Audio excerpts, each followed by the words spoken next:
Hey, welcome back to another episode of JavaScript Jabber. This week on our panel, we have Steve Edwards, Hello from a very cold and windy Portland. AJ O'Neill, Yo, coming at you live from the year without Santa Claus. I'm Charles Max Wood from Top End Devs. Go check out javascriptgeniuses.com. That's where I've got my latest stuff going on. We have a special guest this week, and that is Jared Hanson. Now, Jared, I kind of got you down as the person behind or who created Passport JS, but what else do you want people to know about you?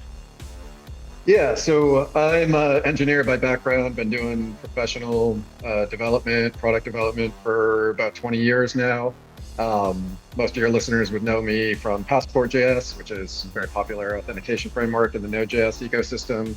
I currently work at Okta by way of Auth0, and have been, in addition to being part of the Node.js ecosystem, and really involved in the identity industry and identity world. So things like OpenID Connect, OAuth, etc. And has spent the past 15 or so years kind of focused in that area, which I really enjoy. We can get into. Yeah, very cool.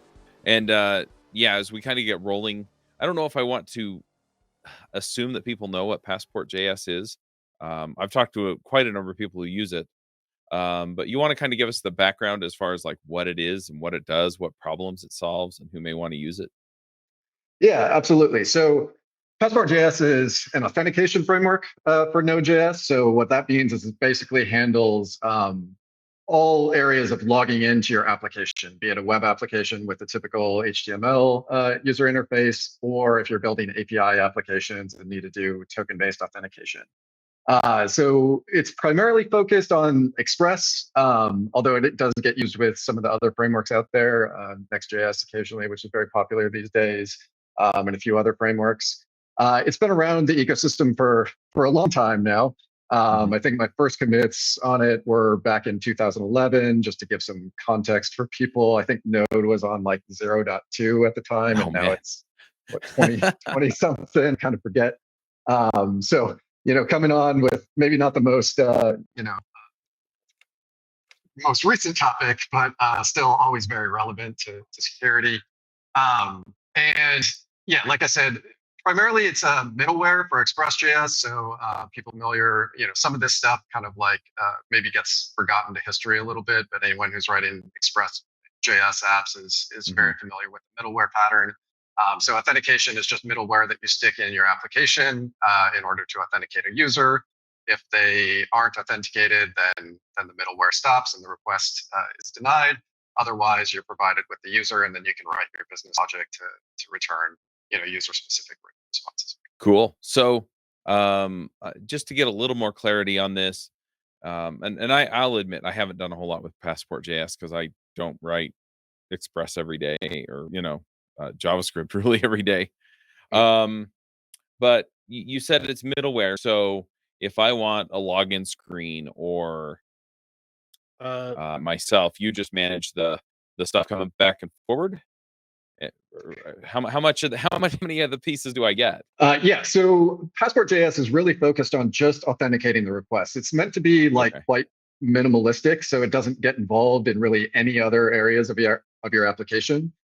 So if you're writing your login screens and your front end code, that is all entirely up to the application developer with Passport.js. So you're free to pick, your templated language or React, things like that, whatever your preference is on the front end. And Passport.js is just handling the back end components of those things. So if you're just form posting your thing up in a login form, it'll handle that.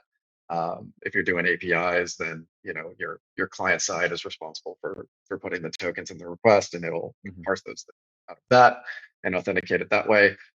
It's really, like I said, designed to be minimal and unobtrusive, which is important to me in things. I don't like frameworks that kind of really start to take over your application. So it's meant to just provide just that authentication bit and leave the rest of the choices that aren't and shouldn't be authentication related up to the developer. So let's say that I want to authenticate against Google, right? Because you have all these authentication strategies.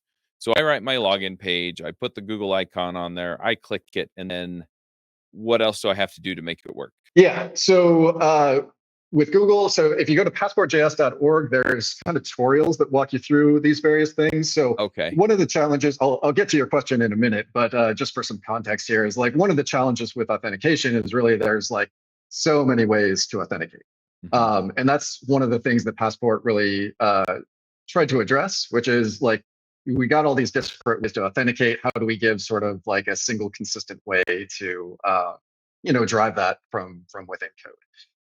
That being said, there are slight differences across these things. So for instance, one common way is just, username and password, submit it via a login form. The developer has to do that. What you brought up is, logging in with Google, for instance, via OpenID Connect or Right. OAuth2, which has some kind of different semantics than just writing a login form. In particular, there's, you got to redirect to Google and then handle a couple interactions there. So you do probably need to have like a bit of background on kind of like what the prerequisites are to set up, particularly with respect to like your user interaction, because like I said, Passport is just a back-end framework.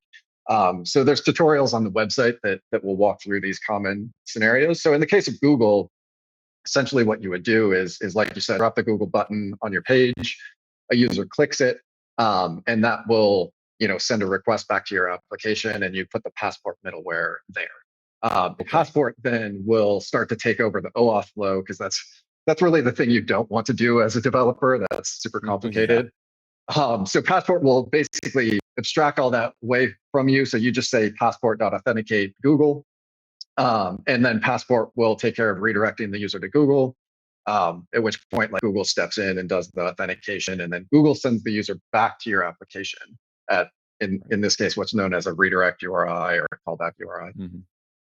And then here again, you just put the Passport middleware on that particular route in your Express application, and then Passport will finalize the OAuth or OpenID Connect interaction, and then just supply you the user that logged in. So it's really just basically kind of like in a hand wavy sort of sense, like 2 lines of code that you add as middleware at these 2 endpoints to handle the processing, and then a few more lines of code of just configuration to set up things like your client ID and secrets, credentials that Google issues you in order to use their system. That makes sense. I mean, I mostly do Ruby on Rails, and WebAuthn is kind of the corollary there, right? And so, and then there's devices built on top of it, and that provides you with the views and things like that.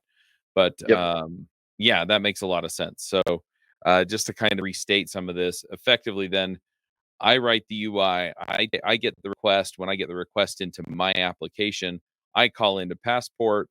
Passport does all of the juggling of wherever the authentication is happening, whether it's on my app or whether it's somewhere else. And then I get the authentication token or whatever other, credentials come back. And then from there, I marry that up to a user in my system. And then I can go and do whatever I need to with an authenticated user at that point. Yes, 100%. Absolutely. Cool. So what does it take to write something like this? For me personally, or people dropping it in their application? For you.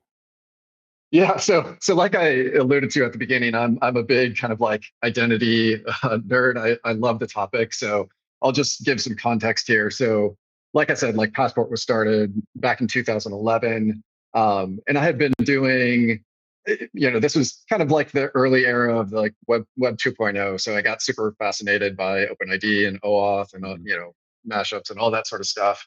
And at that time, I guess I was just sort of like I had moved to the Bay Area and been here for about like 6 years doing a startup that was more kind of a enterprise focus, and I was kind of looking for something new, and I wanted to get like more involved in open source development, maybe get something out there that had a bit of recognition behind it, and so that is kind of what I was looking to do. And so like Node was real early at the time, like I said, 0.2. And my background is more as a systems programmer, so C and C++.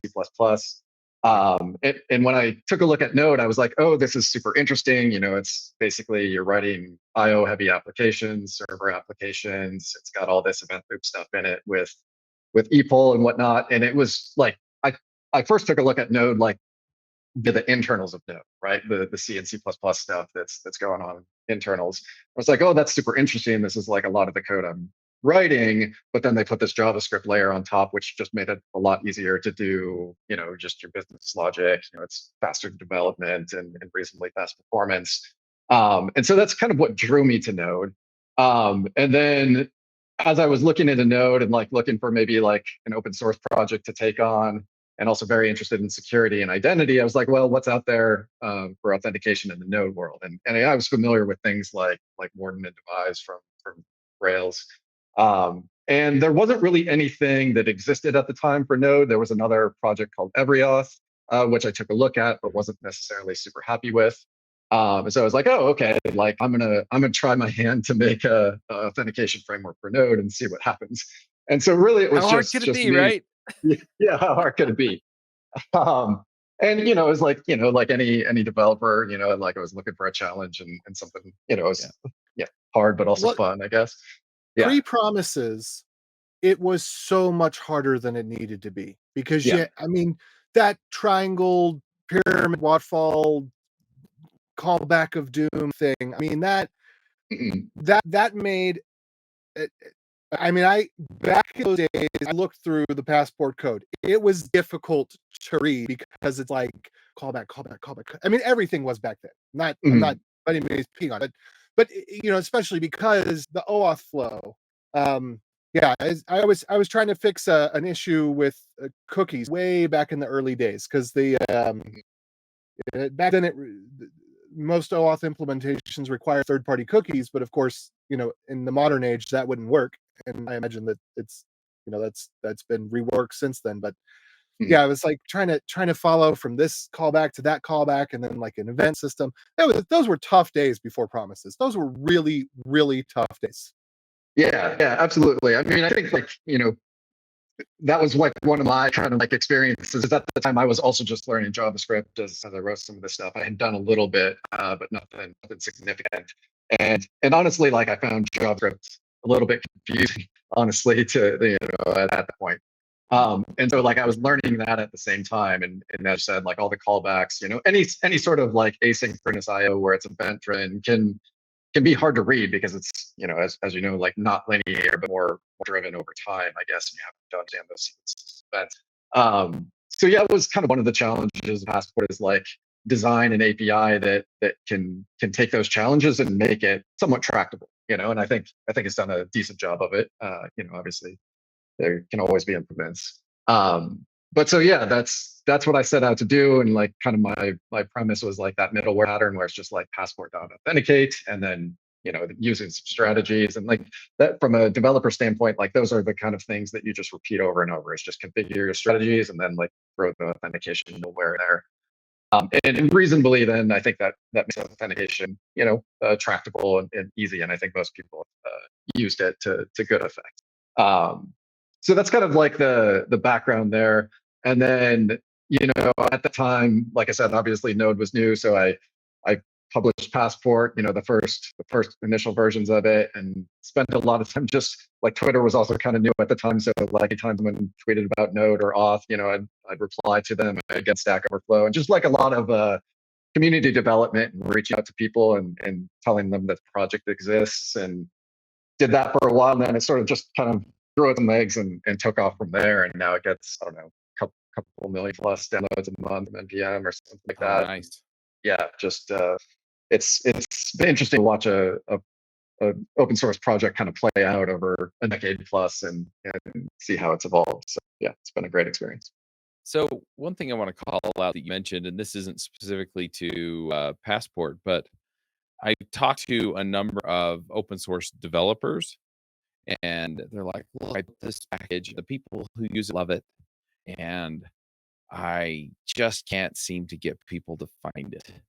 And it sounds, your strategy where you're talking about, "Hey, I just went on Twitter and just replied to people who were talking about Auth and JavaScript." That's a strategy that I've seen, in the podcasting space as well, right? Wherever somebody's talking about whatever topic you cover on your show, or if you have an episode that's relevant to it, right? You talk about it on Twitter or Facebook or wherever. So do you have a specific method for doing that, or? No specific method other than just like reaching out and talking to people about it. I think like that's one of the great things about how easy it is to just like communicate with people these days, and like everyone's connected online. So yeah, and also, like when you have a project like that, you're just super passionate about it, want to talk about it with people anyway, right? So yeah, I'd just reach out to anyone who seemed interested, or and like, especially when you're saying, hey, let's check out this project, it's free, maybe it'll solve your problem. It's like you're really not asking them to do a whole lot. Right. So it's pretty easy to self promote, I guess. Yeah. So no, I was going to say, like, the one other thing that I think I would encourage, like, for people that are looking to kind of raise awareness of the things that they're doing is look at websites and some documentation. I think the other thing is like, I do for any project I wanted to promote. It just gives it a sort of like polished and professional, I'm sure, appearance if you can have a website and read the documentation, because that's one of the things that I think people struggle with in adoption. It's like a GitHub README will only go so far, especially if it's a somewhat bigger or more substantial project. Yeah, I think we've all run into that, right? Where it's, hey, this package or this library or this product says it's going to solve my problem. And you get in and you're trying to follow along in the documentation, and you just can't figure out how to make all the pieces connect, right? Yep. And yeah, it's down to their documentation. It's like, look, this isn't comprehensive enough for me to figure out how to get the gears to mesh. And so I'm out of luck. And yeah.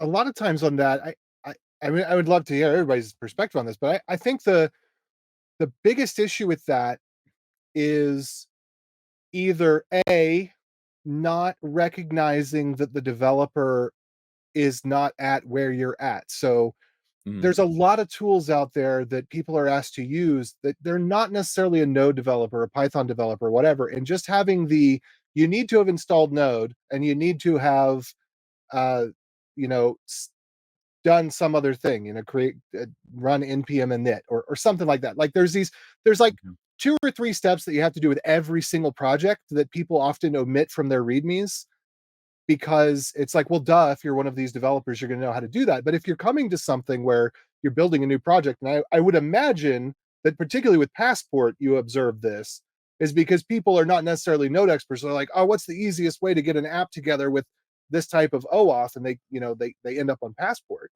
Or number 2 would be that the examples are either too concrete or too abstract. And by that, I mean, it's difficult to tell which values are variables and which values are part of the framework's options. So like if everything's just foo, foo, foo, foo, foo, it can be difficult to tell, okay, which of these foos was supposed to be a URL?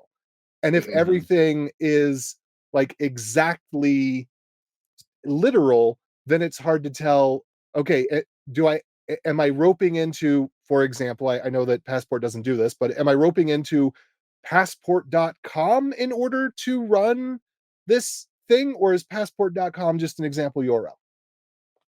Well, let me play a devil's advocate on you for once, AJ. Oh, great. Like to do it to us. Great.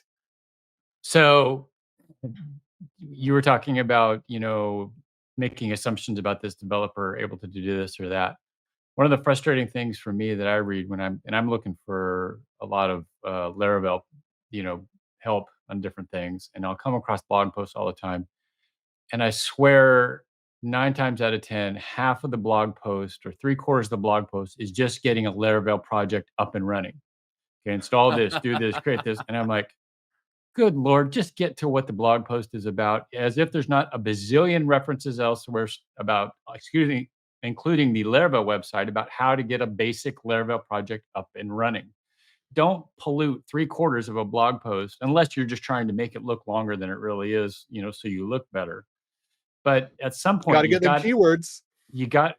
But you got to make some assumptions about some basic knowledge at some point. If you're a developer, you can't, every blog post, every README is not going to have 100 steps on how to just get to the point where you're ready to use this. And the internet's a big place. There's lots of tutorials on getting basic stuff up and running.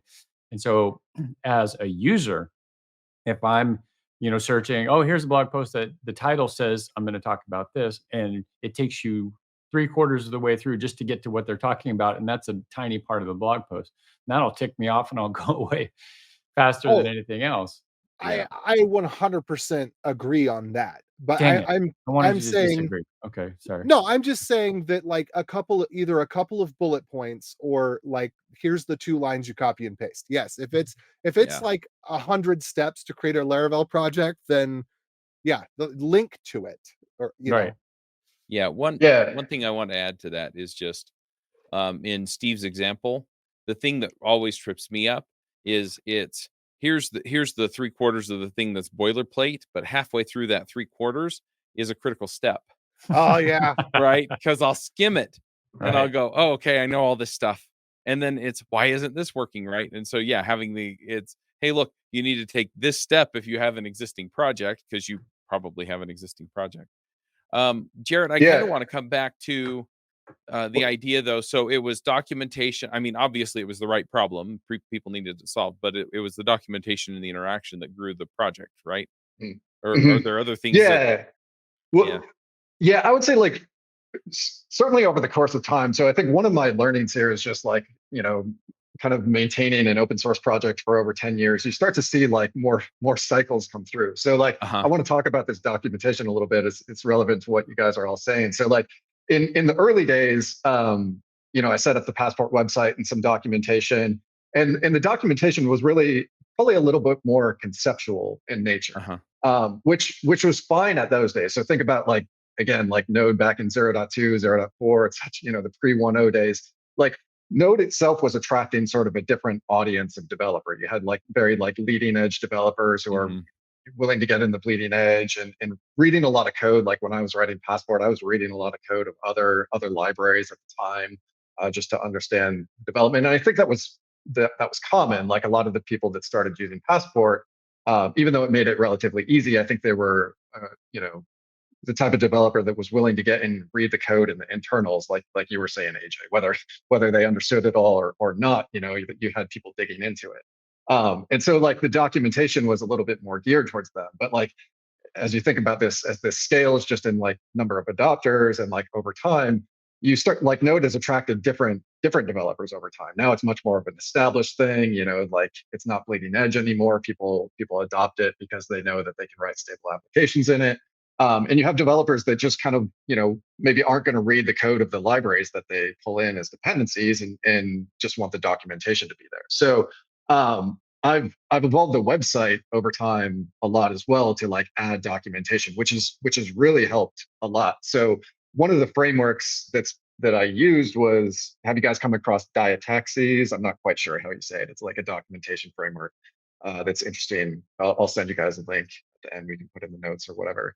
But it's really talking about like, think about the challenges that you face as a developer. There's different challenges that you face in terms of like, you might be coming into something very new where you want just that step-by-step tutorial. So like on the Passport website, I have step-by-step tutorials for people who might not have ever used Node or Passport.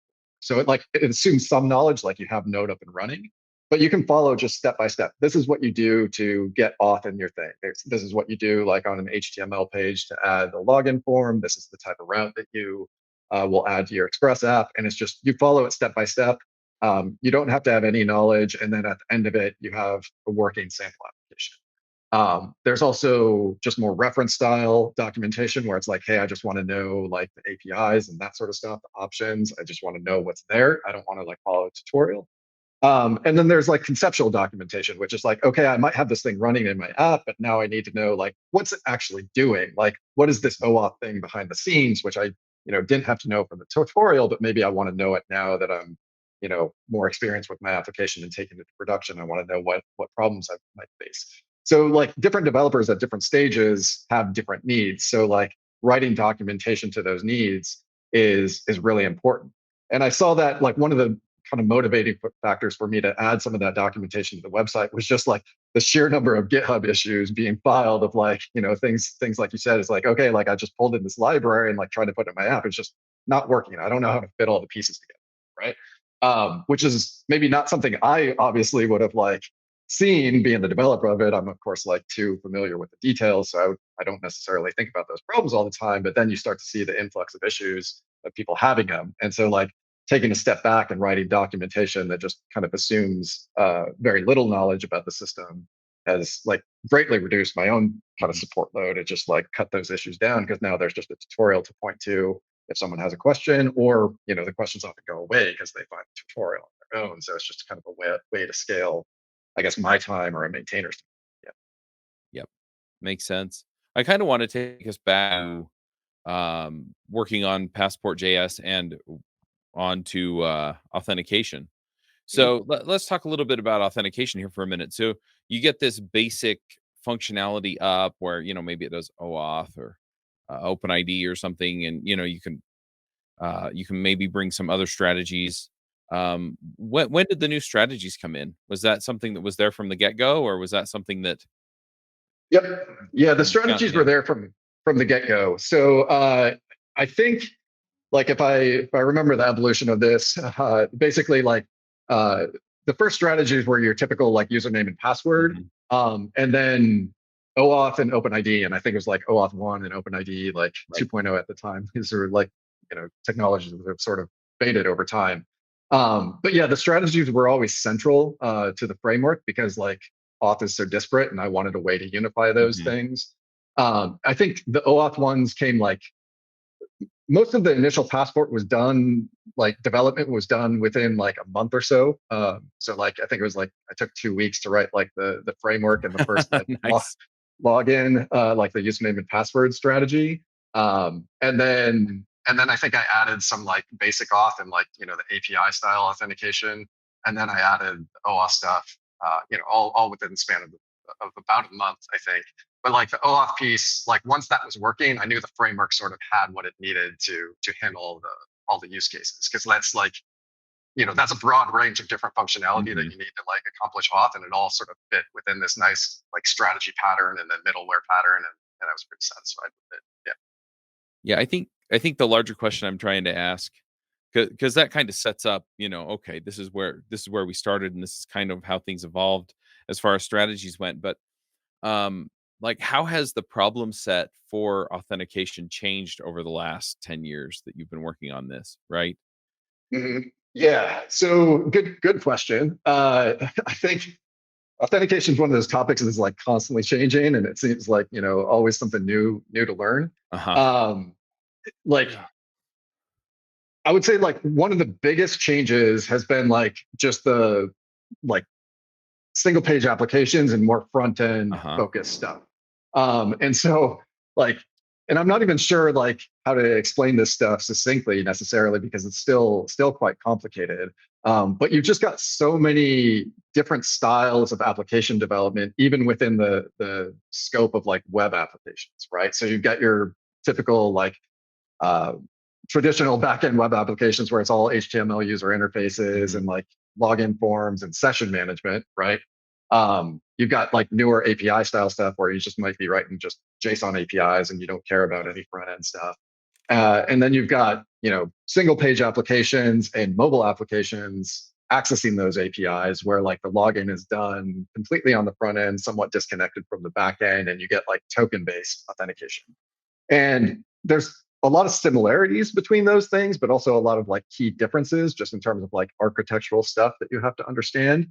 And I would say like that to me has been the biggest change, is that these sort of like single page applications and mobile applications are like, far more popular and predominant today than your traditional web application. And sort of like understanding those differences has been the biggest challenge.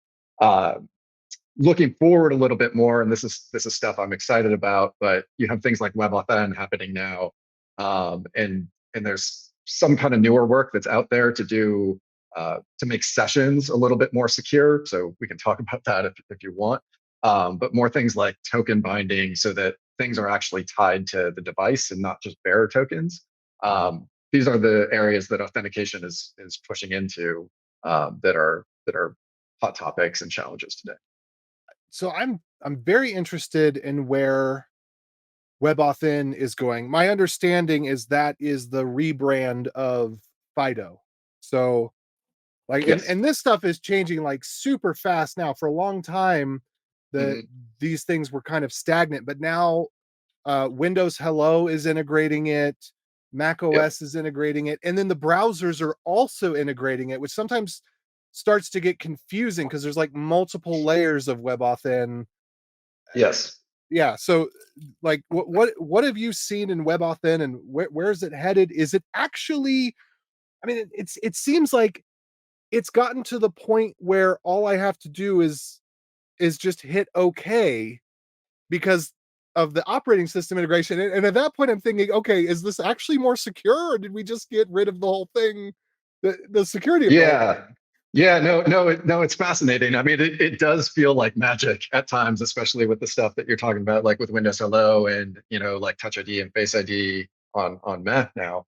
So yeah, but it's nice that it feels like magic, because if I don't want to fight it, right, I can just reach for something like Passport and not have to worry about it until I have to worry about it.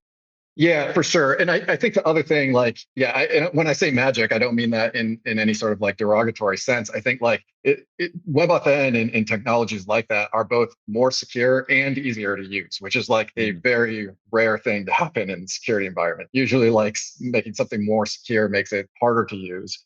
Which then makes it less secure because then there's more loopholes where people go around now it. The hoop I have to jump through is on fire.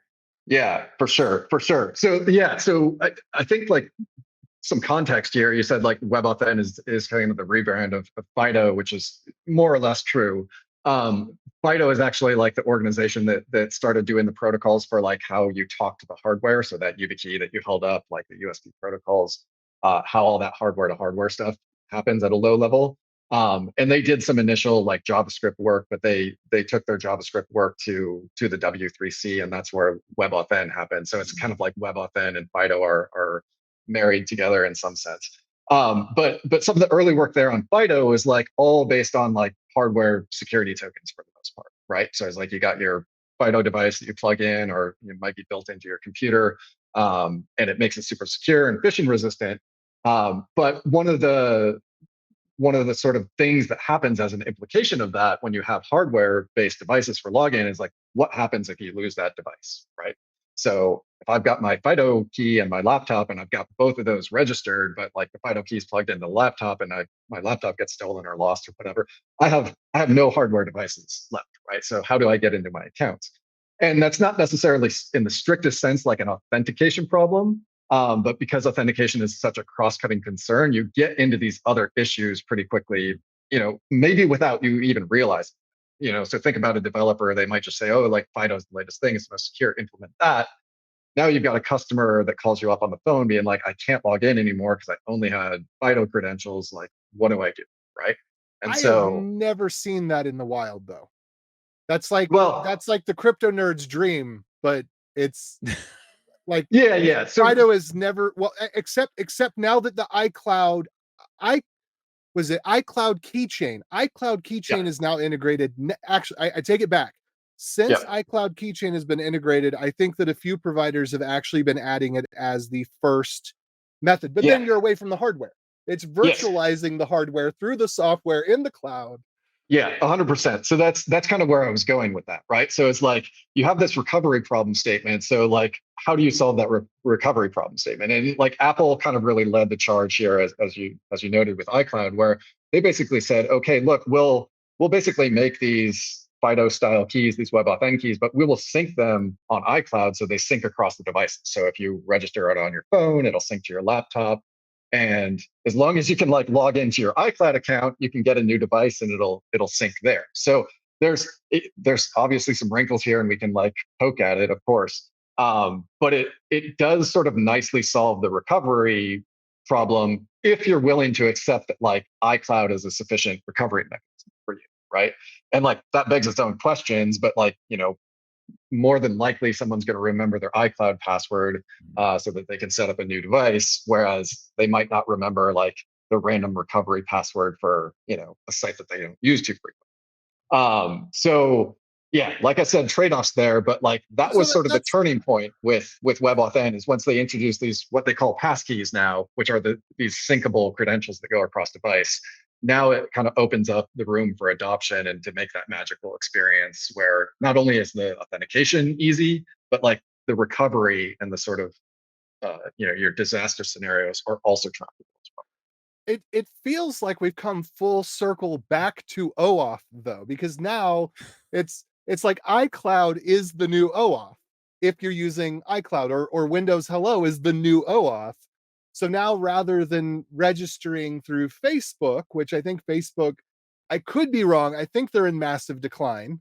So I think most sites are either Apple login or Google login right now. And then if you're on a business tool like an Outlook or whatever, it's got the Microsoft login. But it seems like the social login is being replaced with an operating system login that, once you squint right and erase some of the magic, it's just OAuth again. Yeah, I definitely see where you're coming from there. Like, that's a topic we could go in for a long time. I think it'll be interesting to see how this trend plays out. Like, it's from a user's sort of experience, it's very much the same. It's like, okay, like I either see like a connect with Google button and I click it and do the OAuth dance, or I see like a login with passkey button and I click that and then do the passkey prompt thing. So it's very much just kind of a one-click login from a user's experience.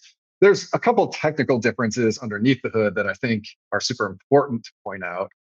One, like with OAuth, there's a lot of privacy concerns in the sense that like the provider you use for OAuth sees a lot of your activity, all the sites that you log into, et cetera. Which, I'm not going to say good, bad, or indifferent there, but like it's something that you have to be aware of.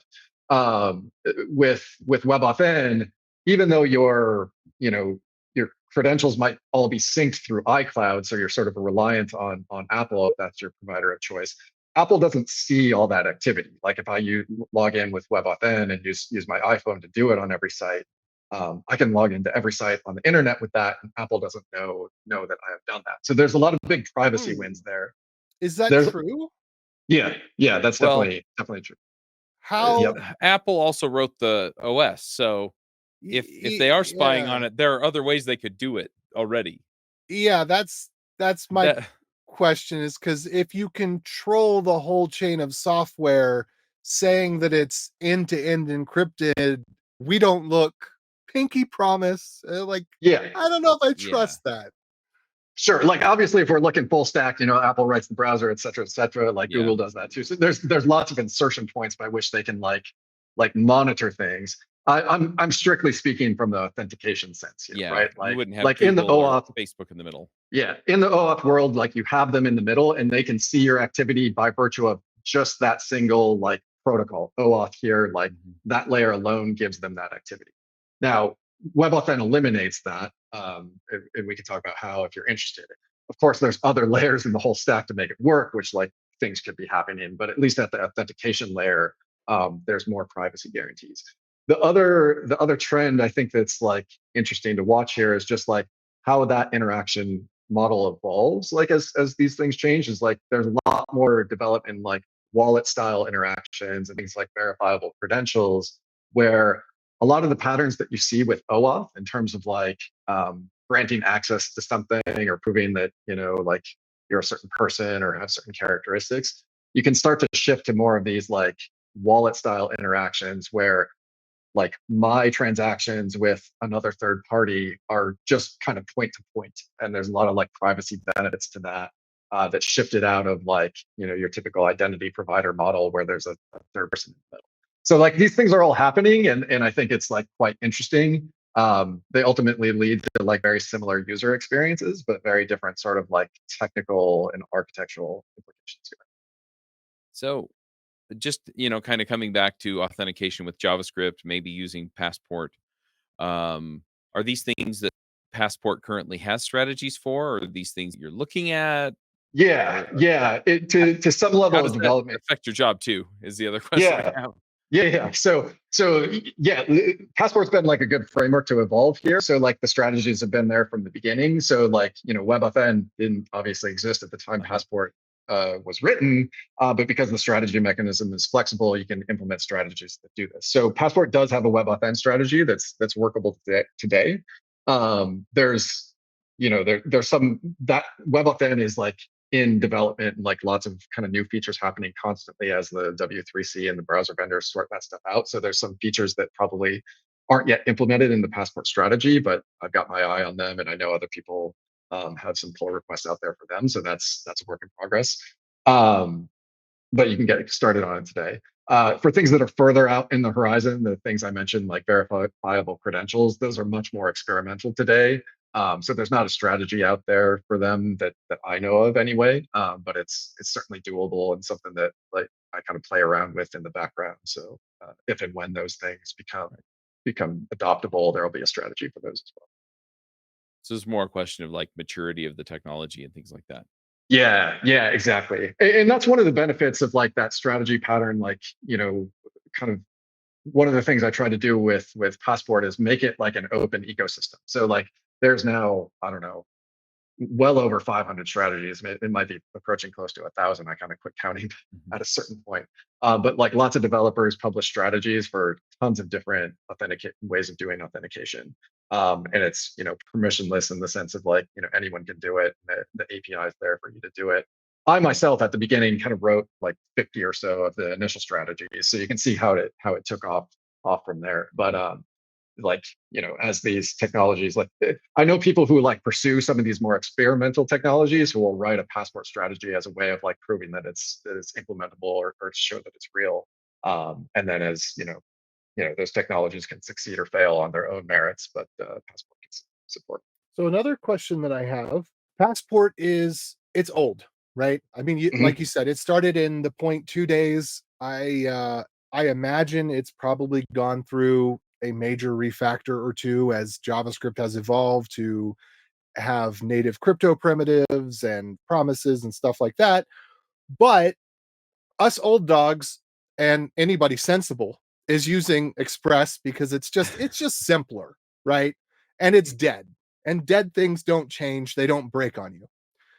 But it's not cool, it's not hip, it's not making any headlines. If Express 5 finally releases after what's it been 7 years in beta now, no one will probably care. So with the future of Passport, are you making it available for or adaptations of it or a different version of it for things like Fastify or what's that? I'm forgetting the name of the one that we had on just a few weeks ago. Can somebody help me? What was it called? It's one that's written for Bun, but it works in Node as well. Oh, Elise, is it Elise? Elysia. Elysia. Okay, Elysia. Um, you got Bun, you got Dino. Are you just saying like this is tried, it's true, it's stable? People that want that are going to have this, or are you doing anything to play towards the younger crowd? I'm probably more on the former. Like it's kind of tried, it's true, it's stable. I think like Express might be old and not cool anymore, but like I've also gotten old and not cool anymore too. So I'm maybe okay with that. Yeah, I guess I'm one of those people who like I like stable technology. I like boring technology, and like something that works. Says the And like man who was in Node 0.2. yeah, well, sure, fair enough. Yeah, there's always going to be something new. I think that's like part of what makes technology development exciting. But like, also, I'm not one to break things that are working well either. So I'll talk to that a little bit, like specifically.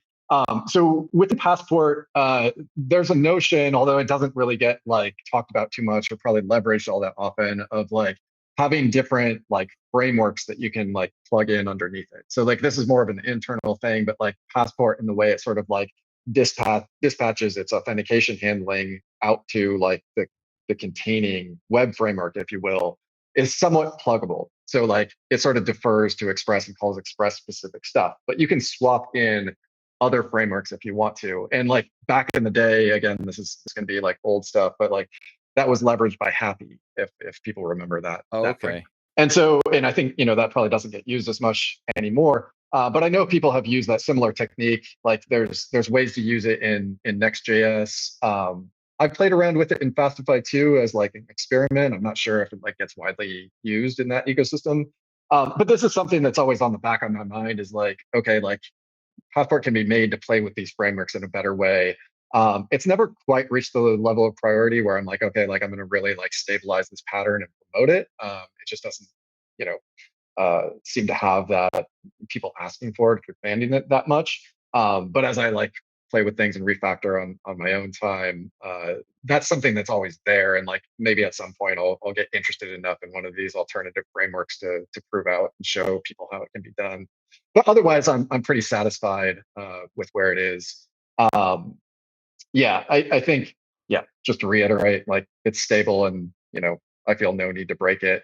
If I wanted to jump to like a completely different framework, I'd probably look at, doing it in completely new, JavaScript style and that sort of stuff. Like JavaScript world has evolved and like things like Winter CG and stuff like that, I think are worth paying attention to and kind of like changing what it means to write like portable packages. But I don't like there's just a long tail and of historical packages that'll probably like never make that move. And I don't know what that does over time, but that's just kind of like you gotta know your history, I guess, for some of these things.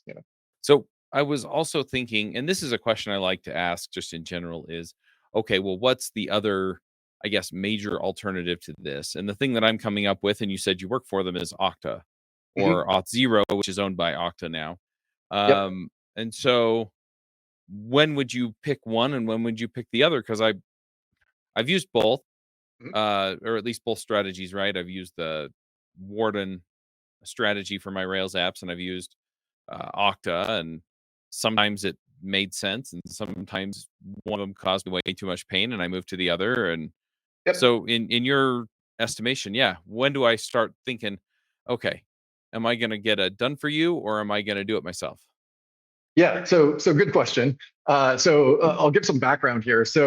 Uh, like I worked at I so Passport started in like, like I said, 2011, 2012.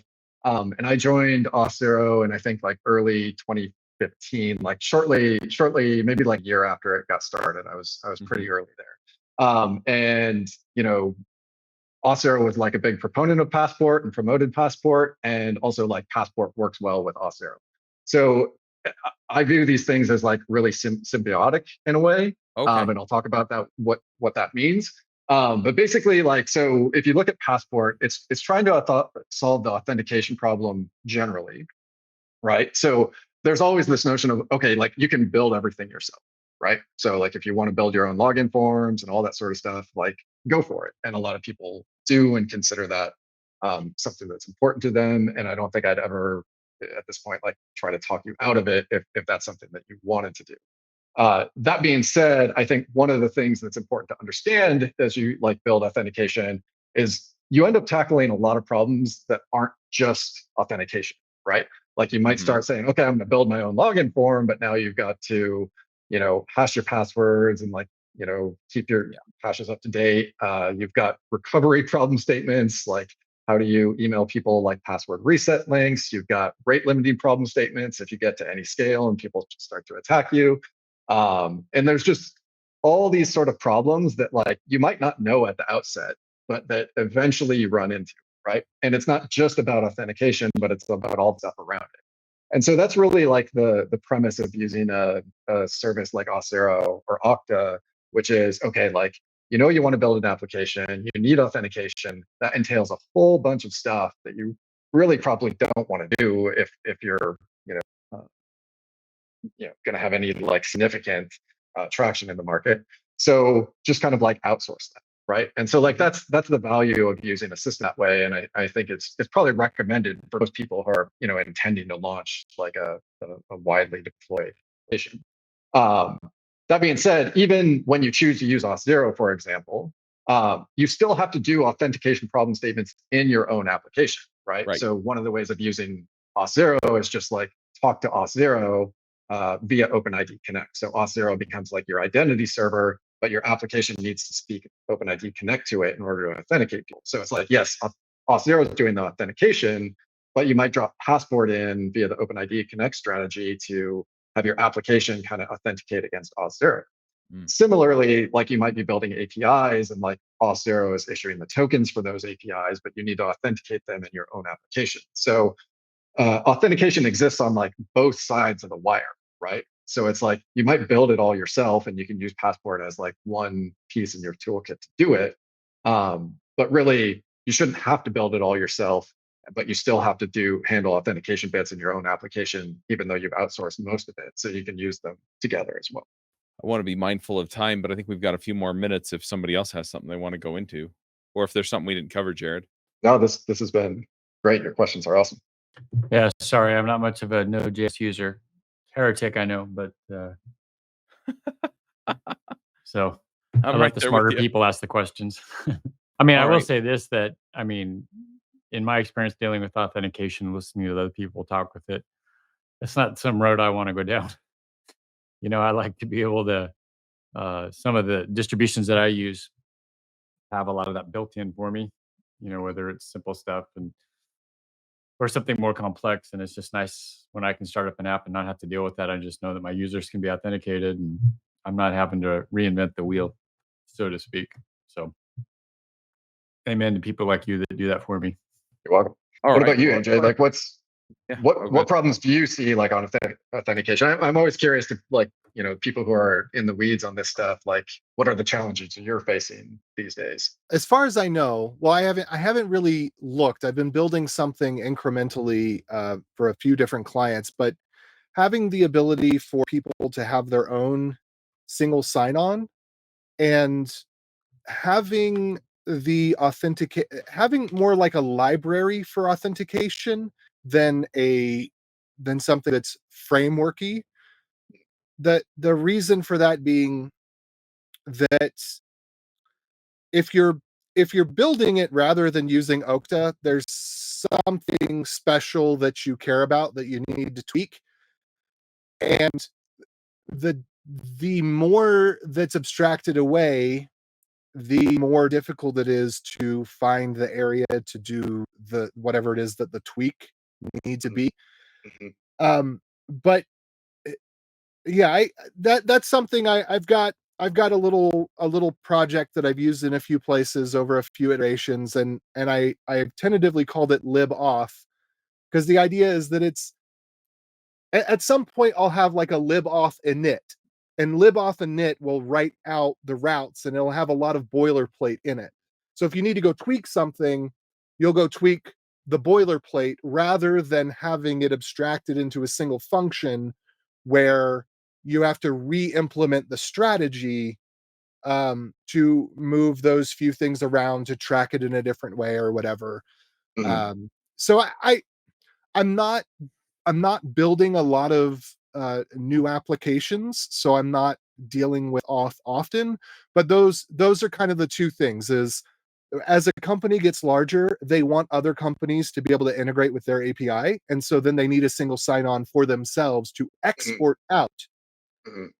Uh, and then, like I said, just where is the middle ground to export the primitives? And in some ways, it starts to feel like, oh, well, these functions are so small and so tiny, you could just implement them. But then it's all those little bits over and over again. Your function would end up being 100 lines long. Mm-hmm. But if so it's like, where's that nice middle ground where it's not just abstracting away trivial things that, granted, end up being 100 lines long if you don't abstract them away, but you're also not abstracting away the meat and potatoes to the point where you have to copy, paste, and publish a new strategy. Yeah, no, I track exactly what you're saying there. I think that points to like why authentication is so interesting, kind of challenging. Is it's such a cross-cutting concern in an application, and a lot of people have very like specific requirements they have when they want it. And you touched on like something there, which is like, okay, you've got your clients, and what they really want to do is like provide SSO and access to their own API. So it's kind of like at that point they want to be their own OAuth server effectively, right? Which is a common thing that companies do as they grow. But it's, in my view, even though these things are related, that you're moving from authentication into more like authorization problem statements, and you get like a lot more things around like, oh, how do I prompt my user for consent, and like scopes. I need to present them dialogues to say what they're granting access to in a way that's understandable, and that gets to be like, now you're deep into like kind of the domain model of the application itself at that point, at some layer, right? And also, you talked earlier about the SPA stuff. so this auth library, that the result of it today, I've started it over a few times, but almost every single time I've hunkered down and been like, okay, I'm really gonna flesh this thing out and I'm gonna make it into a real thing. The next day is, major update to browsers. Iframes no longer supported. Yes. Right? It's like, Yeah. oh, okay, so now we can't have seamless authentication anymore because of clickjacking, whatever. All right. So, Yeah. okay, scrap this, come back to it a couple years later. All right, I'm gonna write this thing again. Then, Yeah. like literally, I'm almost done. And Firefox, Safari, and all other browsers except for Google no longer allow third-party cookies starting next month. And it's like, oh, well, that's not gonna work. So that's kind of one of the frustrating things is the primitives that allowed us to make authentication seamless keep on getting removed.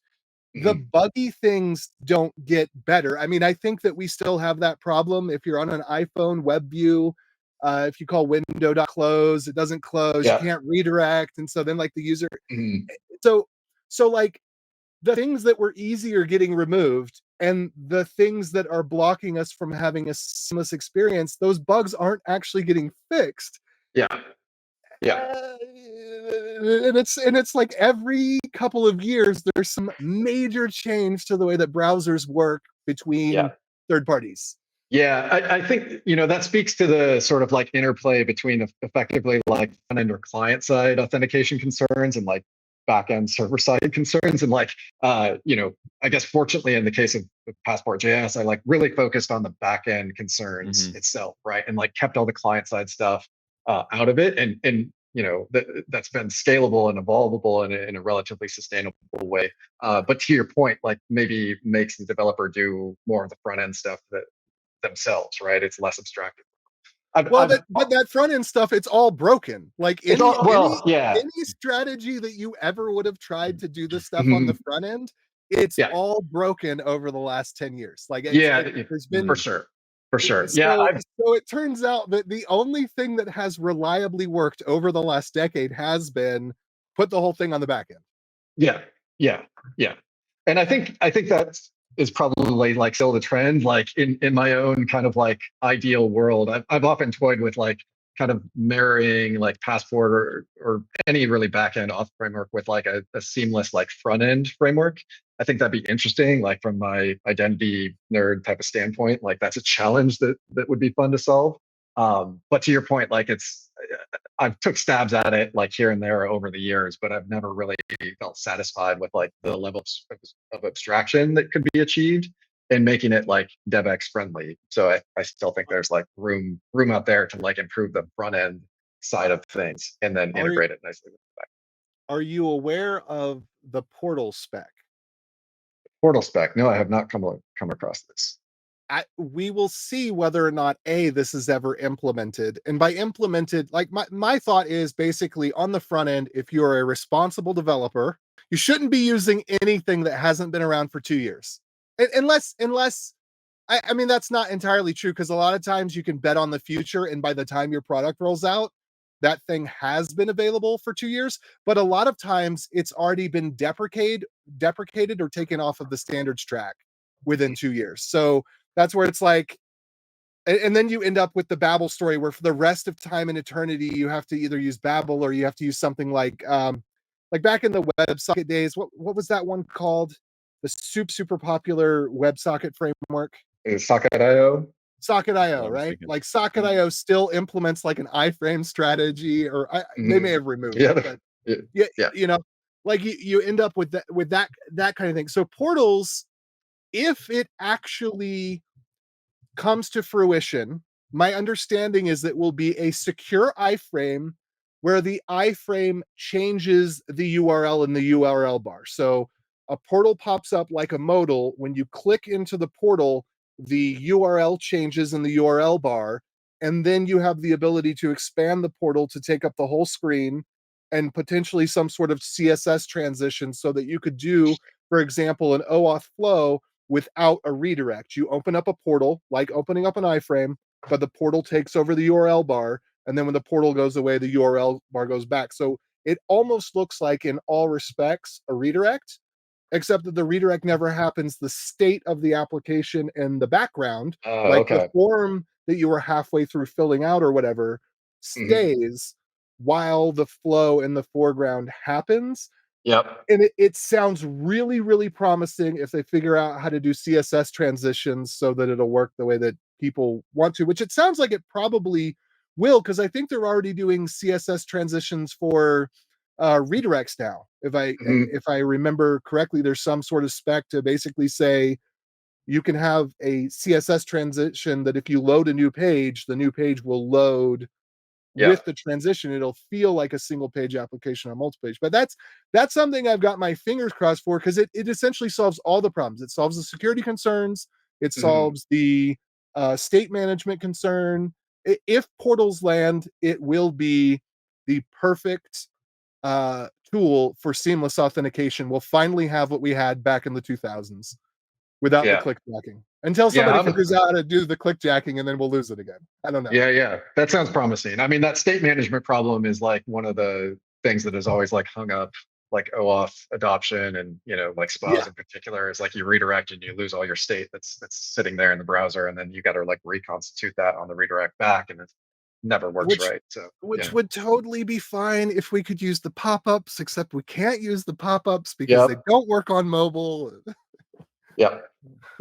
All right. I'm going to push us to picks just in the interest of time. Before we do that, though, Jared, if people have questions or if they want to, follow anything else you're doing, where do people find you online?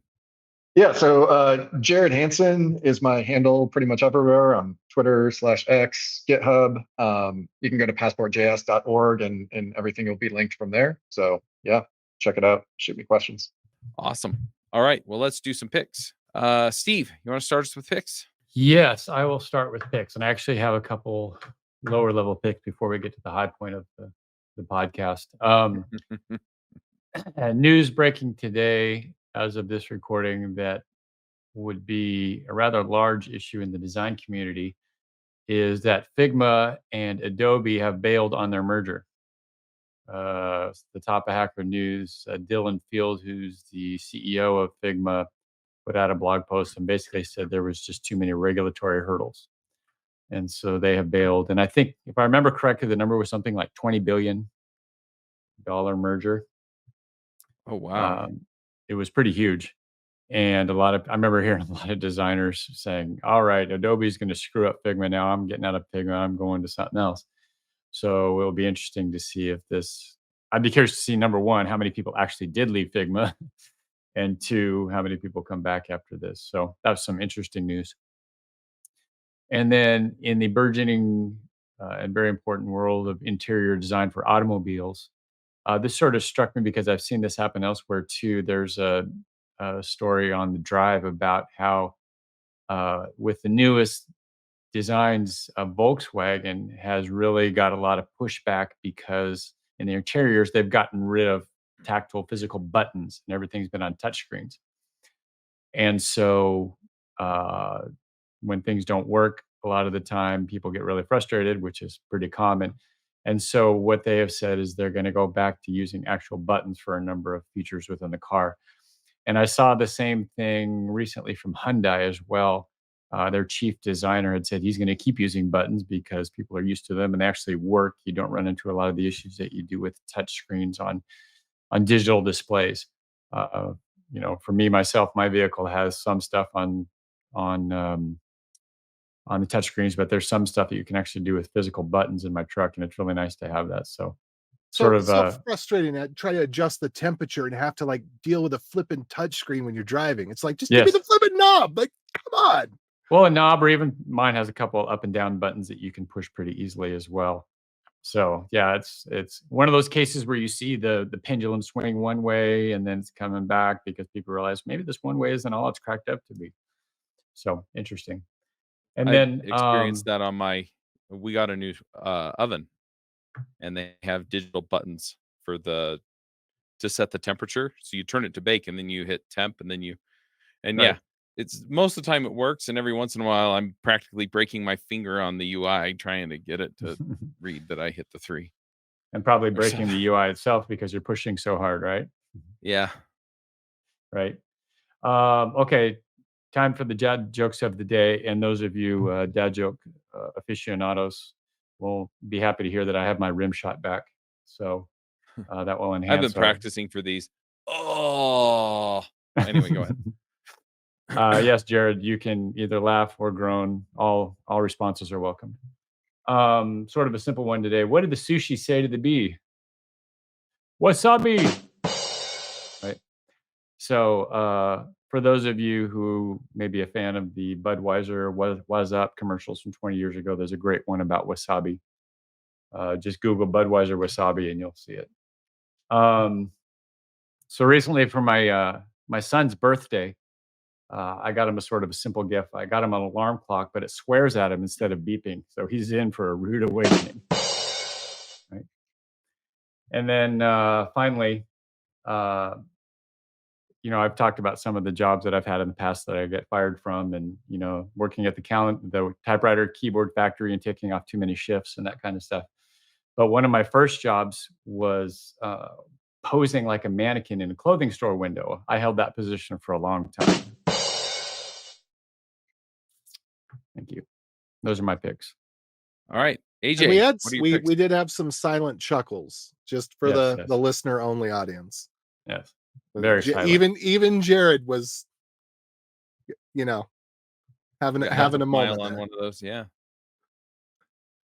Okay, so I've got a technical pick for the first time in a long time. I think it's been a while since I picked a JavaScript library, but recently, so there's this old application that I'm working on, and it gives me so much anxiety. It's so fragile. It's been getting better and better over the years. We've refactored a lot out of it, but there's just times when I'm scared to push to production.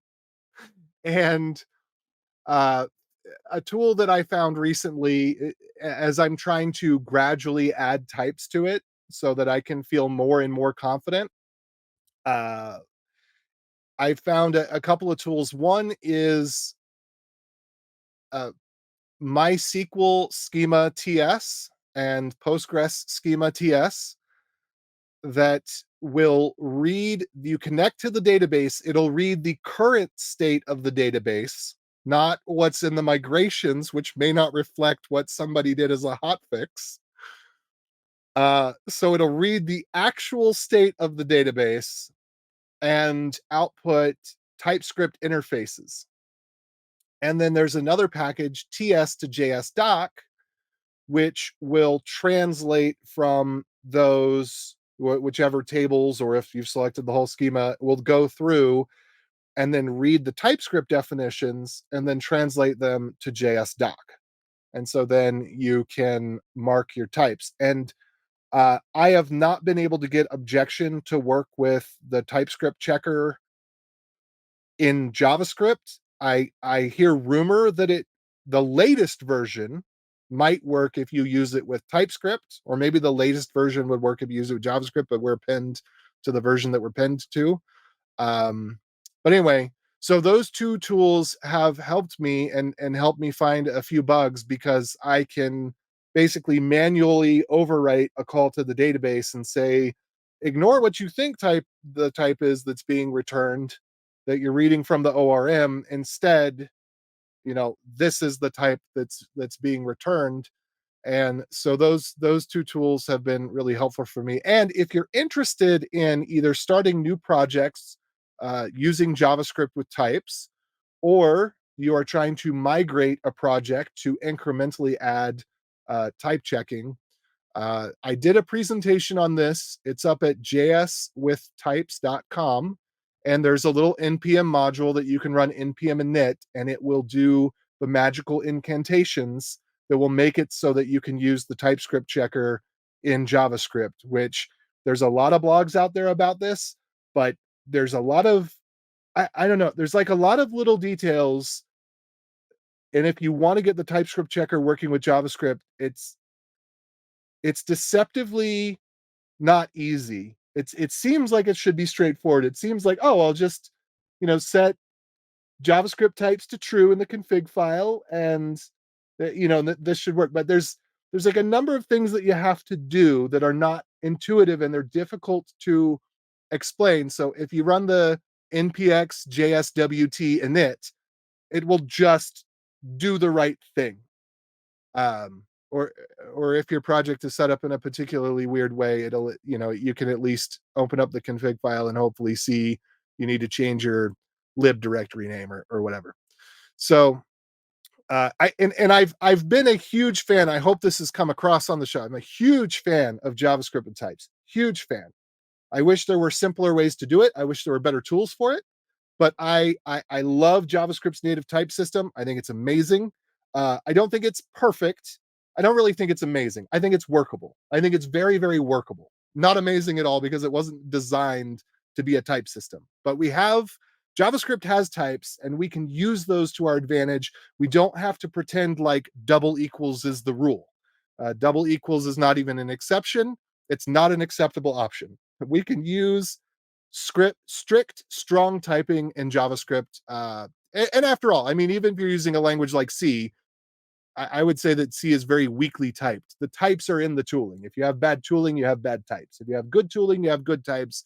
And the TSC, the TypeScript checker, is certainly acceptable and will help you have a better experience with JavaScript. Other picks, a little quicker, hopefully. But I came across these speakers. So I had this issue where, I mean, it's just the world is falling apart. I'm going to refer back to Jonathan Blow's talk, preventing the collapse of civilization, right? Like things that seem like they should work because we're more advanced now don't. I had these Bluetooth speakers. They would literally cause my Mac to eventually, the Bluetooth audio model would kernel panic and then audio would stop working without a reboot. It could be that the Bluetooth speakers, they were, fairly cheap speakers from a no-name brand, right? So it could be that the speakers were just bad, but shouldn't the kernel be more resilient against malicious hardware? I mean, isn't that like the kernel's job is like, hey, you're malicious hardware, or your hardware that doesn't follow the spec properly, your reset. No, like instead the kernel resets. And so I bought a new pair of speakers, and they're the Creative T60s. And they're larger than I thought they were going to be. And in my mind, they were probably about a quarter the size of what they really are. They are about the size of a Nintendo Switch, well, bigger than that on just the face of them. Yeah, about that size on the face of them. And then they're, what are they about the size of? If you go back, because they're not thin like that. But anyway. But they ended up being bigger, but the sound quality is actually really, really good. And they connect via Bluetooth, which I have not tried and I don't want to try, but they also connect via USB-C, which when I did the swap between these and the other speakers that were messing up, literally caused the computer to restart. I don't know what's happening with the Mac operating system, but it's not good. Anyway, but they sound really good. Like they have an amazing soundstage, and they were $65. Like, I'm an audio snob. But they actually sound good. My only complaint is that because I'm using them via USB-C, because most people could probably just plug them in with the 3.5 millimeter cable and be fine. But because I'm plugging them in with USB-C, I lose a volume control.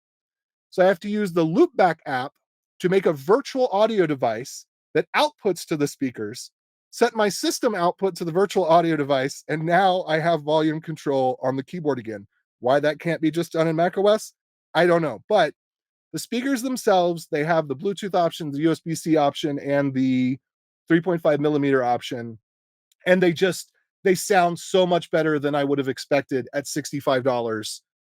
So Creative has done it again. I just, huge shout out to them for again, it's the Creative T60s. And then okay, I'll be fast on these ones. I promise. I promise. I talked about the Hammerhead metal shower head a few weeks back. Our other shower head in our other bathroom broke. So I bought another one. So I brought it back to my remembrance. So easy to install, and I have no doubt that it will last at least as long as I do, or at least as long as the house does. So if you have shower head holders breaking, because they're the silly plastic ones that ship with every single shower head, which no shower head manufacturer provides as a replacement part on their website, because they really don't give a darn about their eco-friendly blah blah blah blah blah, save the planet blah blah blah blah blah. They just want you to buy new shower heads. The hammerhead metal shower head will save you, and you'll never have to buy another shower head holder again. And then my wife has fallen in love with me all over again, because I bought a Degrees of Comfort King dual heated blanket for the winter, because I can't stand the house being hot. She wants the house to be like 100 degrees. And I'm like, it's winter. It's okay. The house can be cold. And I bought this blanket for us, and it's dual heated. So each side you can pick, how warm you want it. So I can turn my side off. I could turn it on when I'm just getting into bed, and then turn it off when I'm about to go to sleep. And she can leave her side on all night long. And this is working out great. And she tells me every single day that she loves it. So yeah, and it's got good ratings, and I looked through dozens of them before picking one, and I feel pretty confident that it's probably the best one that I could have gotten. So I'll give a link to that. So those are my picks. All right, I'm gonna jump in. I'm gonna be really, really brief. I always do a game pick. The one that I've been playing lately, I've picked it before, is Risk Legacy. Board Game Geek weight of 2.59, which means that it's a little bit more complicated than the average gamer wants to play. But if you're a fan of Risk, it's actually, the games go faster, and it's a lot of fun. So I do have to say, my friends, after I won the first 2 games, they ganged up on me. So that happens, right? Anyway, a couple of other picks. We're going to be doing a few things different. One of them is we're going to tweet out before we go live every week. So keep an eye on that. You can follow us as JS Jabber on Twitter. You can find a Facebook page. The YouTube channel is Top End Devs. And you can go check all that out. And then in addition to that, we're putting up the premium version of the podcast, which just doesn't have the ads in it. But a bonus I decided I was going to add was that if you want to help us decide what to talk about, right? So it's like, hey, so-and-so would be a good guest, or hey, I'm learning about this topic and I think you ought to talk about it on the show, right? So maybe you go try out WebAuthn and it's like, I want to learn more about WebAuthn. Is there a WebAuthn guy, And turns out, yeah, I probably do. So we'll get that lined up. And I'm going to be doing those once a month. And all you have to have is that premium level. Now, I'm also putting together videos for weekly videos on training, kind of like what Railscasts used to do for Rails, except it's going to be JavaScript focused. I'm also doing a React series. And then we're going to have JavaScript Geniuses, which is going to be 3 meetups per month. They'll all be at the same time of day, same day every week. And we're probably going to have an expert one week. We'll do a Q&A one week. We'll kind of do a workshop or live coding or something else the other week. And then it also includes a meetup with the rest of them, the Ruby geniuses and the React geniuses, where we talk about career stuff, right? So tools, careers, things that are not specific to a language or framework. So you definitely go check all those out. And then I'm also finally working on the How to Get a Programmer Job book. I released it a while back, but there were some updates I wanted to make to it. So that'll come out next year. And I'm self-publishing it, so you'll be able to just get it on Amazon or off of the website. Jared, what are your picks? Picks. So I recently moved into a new house, so I've been kind of setting up new house stuff. The pick I will throw out is Ubiquiti's networking gear. If anyone's looking for like house Wi-Fi networking gear, it's pretty nice equipment that I've enjoyed setting up. Nice. I've heard that recommended rather ubiquitously whenever I look for networking gear. Mm-hmm. Yep, highly recommended. Slick, works well, easy to configure. Nice stuff. All right. Well, thanks for coming, Jared. This was fun. Thanks for having me. It's always interesting to dive into this stuff too. Well, we'll wrap it up here. Till next time, folks. Max out.